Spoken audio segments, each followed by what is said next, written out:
I was going to say that SEO with Fat Joe is as peaceful as this, but then the birds are all having fights.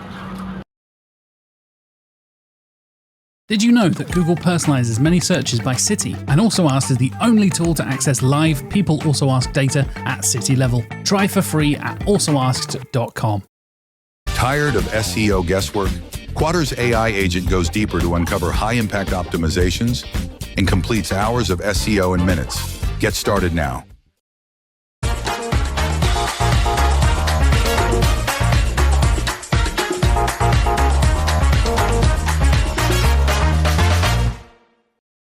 I'll probably need a new profile picture, I think.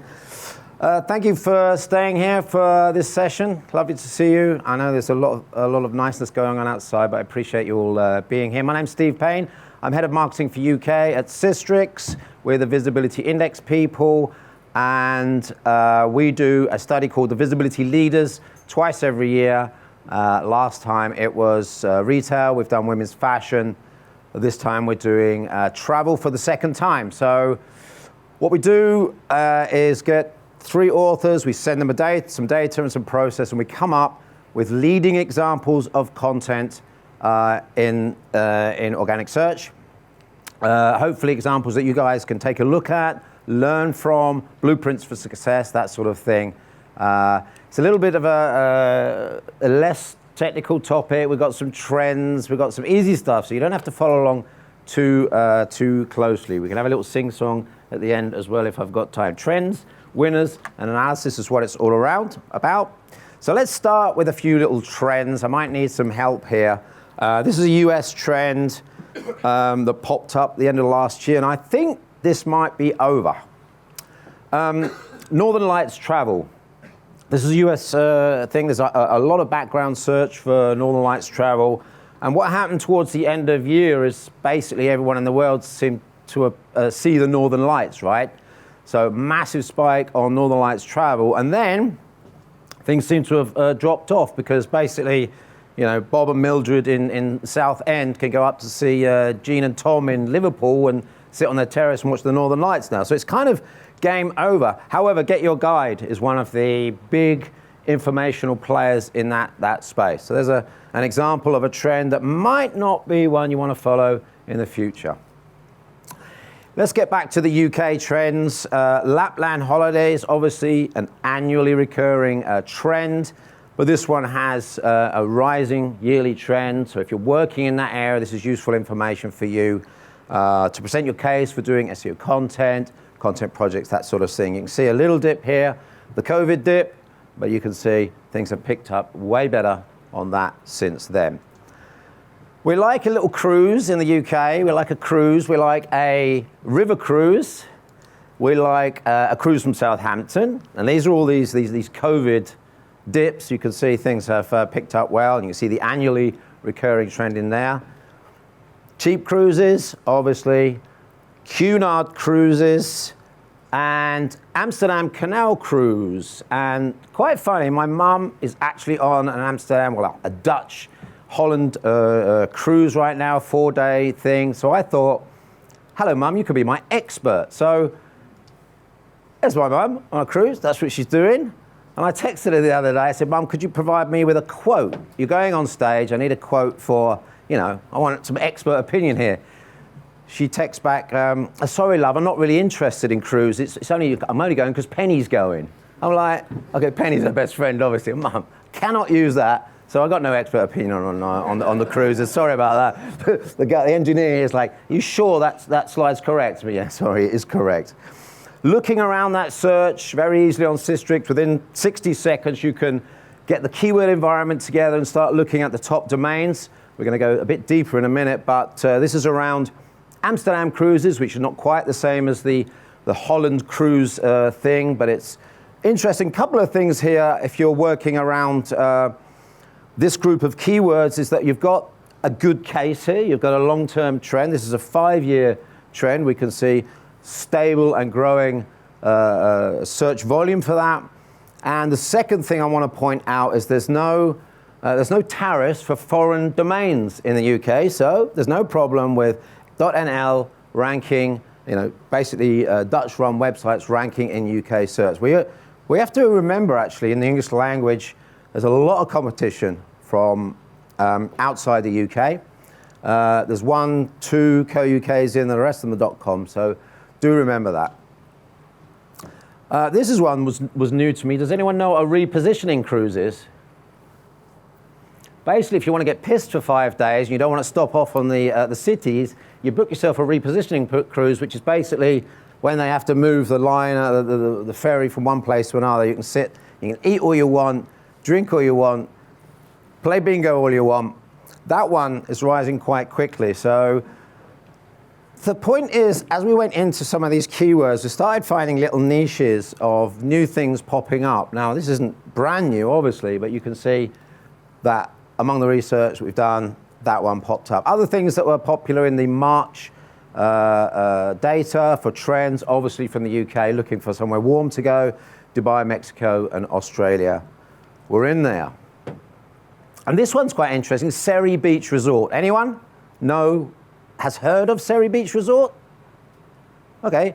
This one was a very strong one. It's actually a holiday resort, I think on the Red Sea. And it looks like it's new. It launched, they actually opened around here, end of 2023. We've got UK, German, and Egypt and Dutch search volume. They're the 4 sort of key countries for which that's coming from. This is a really interesting one. So I guess what's happened there, they've done a bit of marketing. It's a big place. So I guess there's been a budget for marketing, and that has been successful. So quite interesting to see, a resort amongst some of the big keywords. There it is, 300 quid a night, so it's not a cheap one either. Let's get on to some e-commerce trends, because that's what we're here for. I quite like these. Let's start off with airport outfits. Right, there may be someone in here that's responsible for this. Rise at 7. Basically around this point here, they did some work with Boohoo. They got PR people together, they got content writers together, they got journalists, they got advertising crew together, and they did a whole big bit of work to basically create the trend. This is why there's nothing happening before here. So it wasn't just airport outfits, it was the all-day drinking outfits, which is a kind of a Manchester thing where Boohoo is. So they basically owned it. So this is a really interesting one. And since then, basically every fashion retailer has had that. Same with airport outfits. Every fashion retailer seems to have an airport outfits landing page. I've got an Italian colleague, and I said, is that a thing? She's like, serious? No, we're dressed well all the time, right? And so that's not happening in Italy. It's a very UK-specific one. Same with that all-day drinking thing. You won't find that anywhere else. That's what Boohoo shows. A couple of top URLs for that sort of environment. CNN Traveler and Boohoo.com in there. Packing cubes, bloody packing cubes. They're everywhere. Last time I ordered one, I took them out of the package. They're about that big. I swear there was more material in the packing cube than space in the packing cube. But they are trending. Something happened in May 2024. I have no idea what happened. Maybe there was something on TV, used in a film. Often we see that come into the keyword trends. If anyone's got any insights into that, I'd love to know. Search volume on Amazon. We've got some Amazon data, 2,750. We can see a peak around, this is around 8 months ago. So that kind of coincides with the other search volume peak that we saw. So I'm kind of thinking that something happened on TV or film there. Compression packing cubes. So we're getting really niche now, but on Google, we've got 800 a month. On Amazon, 700 a month. Interesting, there was a peak on Amazon at a different time to the peak on Google. And I like this one. This one came up in the travel e-commerce trends. But, and we're about to see this go off the chart. It's that COVID trend there. That's millions of searches. The background search is around 5,000 a month. I'm kind of happy to see that one go off the chart of Google. However, on Amazon, it's been much more gentle. There hasn't been this huge million. I mean, that's a 10x peak there. This is probably about a 3x peak here. So it's kind of interesting to see that the background levels on Amazon for hand sanitizer are there all the time. We often see this, things that are repetitive purchases, under 50 quid, recommendations. The searches are on Amazon and not on Google. Good example is dishwashers, Google, dishwasher tabs, Amazon. Yeah, sorry. One thing changed on these two. That's the British spelling, but in the UK, there's double the amount of search volume for the American spelling. So don't forget, spelling's important. And another little trend that came up that I was kind of interested, it's difficult. When I do these studies, I have to go through all the Amazon data and then go to Amazon, and you're like, oh, I just put that in my basket. And I don't buy it usually, but this time, I got a little bit distracted. I had to buy one, didn't I? I've got my rucksack here, got my travel mug here, looking for product placement sponsorship if anyone needs it. Look, I bought it. I really should have put an affiliate code up on the screen. But these are great little things. We're going to Greece. We're going to Greece next week. I bought my son this. This is great. I'm going to demo it. All right, so what you do is just turn that over like that. This could be, I'm on video, I could do a TikTok. Now, I'm going to do it in the style of like Gen X. Booked a cheap flight to Greece with no seatback entertainment. So that's on TikTok, right? Next time. Product placement. Let's move on to a bit more of the study. So Callum Lockwood worked through some of the data for us. He's from ecommerce, fantastic guy when it comes to analyzing retail and e-commerce. But let me quickly explain what the visibility index is. It's the daily indicator of a footprint of a domain in Google search in organics. We've been running for 15 years. It's kind of the gold standard really for tracking footprint and basically size of presence in search. Here's an example. There's Argos over 10 years. Recent successes, actually big successes for Argos in the last 18 months. We've got an interesting one here. She might be in the room, the person responsible for this, but tui.co.uk/destination. A lovely graphic. I mean, there's an increase in the rate of change there, which is very, I mean, that's a CV in itself. If you're the SEO for that one, take that to your boss. That's a pay rise there, surely.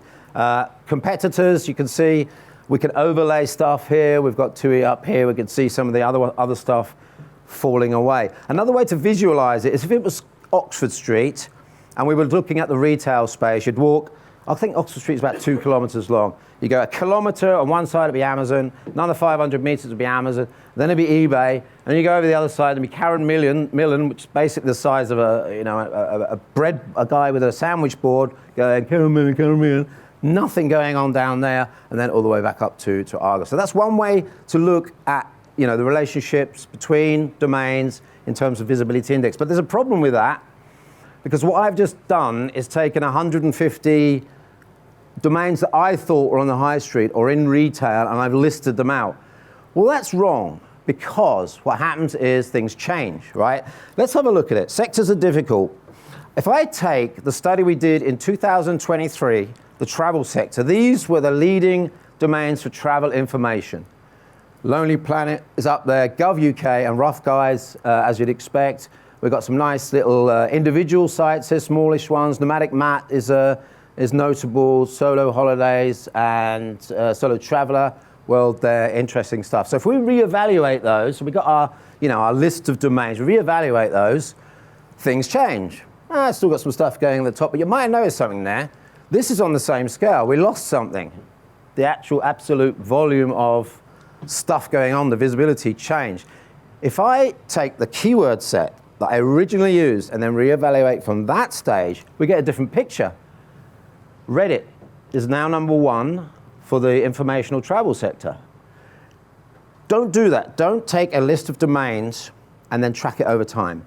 Take a set of keywords and evaluate from there the domains that come out. And you'll find the 7 kind of hidden competitors. I think that's a very important point.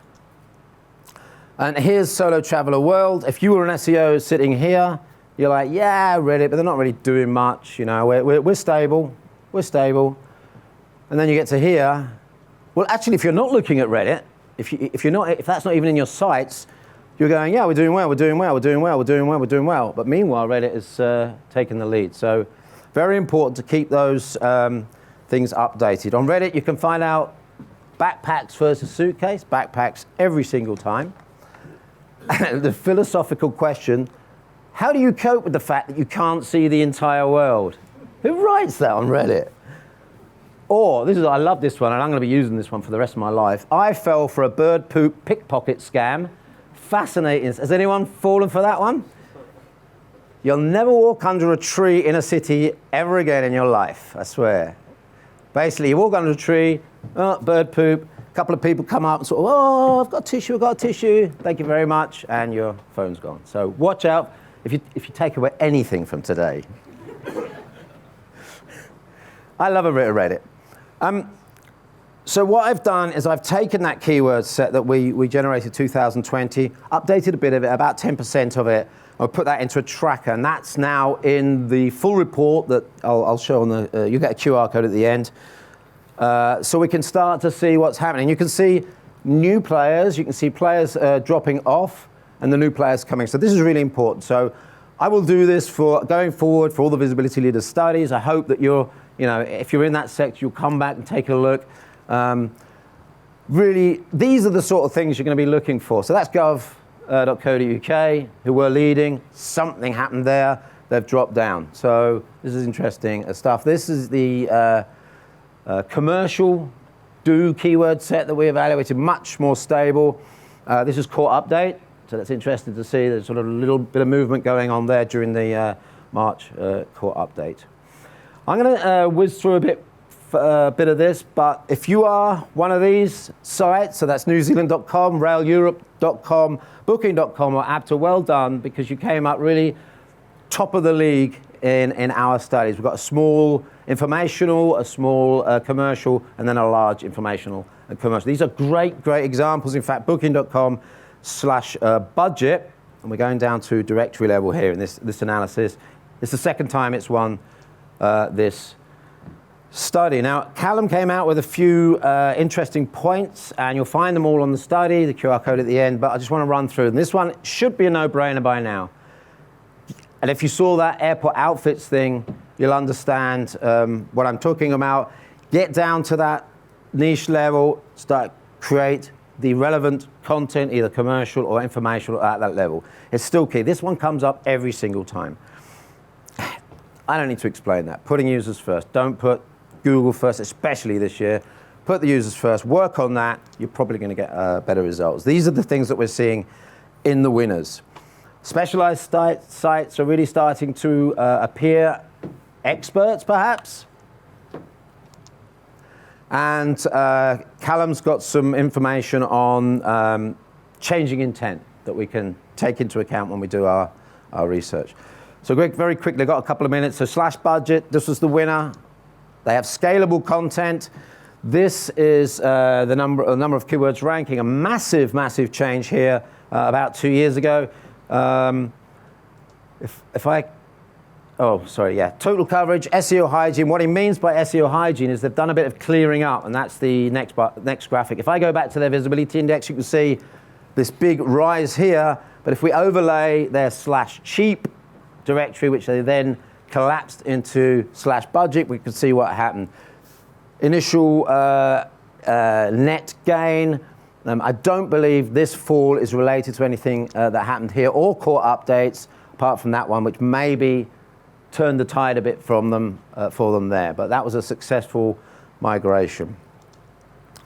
RailEurope.com. So I was kind of expecting to see Trainline because they kept popping up in the 2023 study, but RailEurope.com, Callum thinks that they're very focused on Europe. Rather than Trainline.com, you kind of generally think about that as a UK focused, or if in your own country, you think it as a local rail service ticket provider.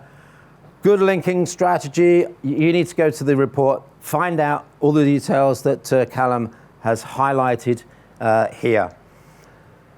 This is a great one, newzealand.com/UK. So newzealand.com was sold for $500,000 in 2003. I haven't got my notes up here, but it was, I think, one of the ministers questioned why they were spending $500,000 on newzealand.com, because there were other domains available for cheaper. Okay, right? This is the average monthly cost of AdWords that you'd have to pay for to replace the lost organic travel. So even at the low end, 50 grand a month, that's $500,000 a year, and we're talking about over 20 years. So whoever that junior minister was, clearly quite, oh yeah, that was him, Mark Burton. Sorry, Mark Burton promoted it and said it was a sound investment, and then Rodney Hyde said the deal was crazy. There was a great deal in the end. Let's go through a few others. I've got, one more thing that, and this is kind of wraps it up nicely. New Zealand. You'd expect this from New Zealand, wouldn't you? No bullshit, just helpful content, right? That's New Zealand. I like that. Same thing for ABTA. No SEO content, just genuine help, and I think that's a great one to end on. The report's available through the QR code. It should have gone out on email. It should be published. I bloody well hope it's published by now. Take that. There's also a 14-day no credit card trial that we've enabled for Brighton SEO, so you can use that one there. Thank you very much, and I hope you enjoy the rest of the afternoon.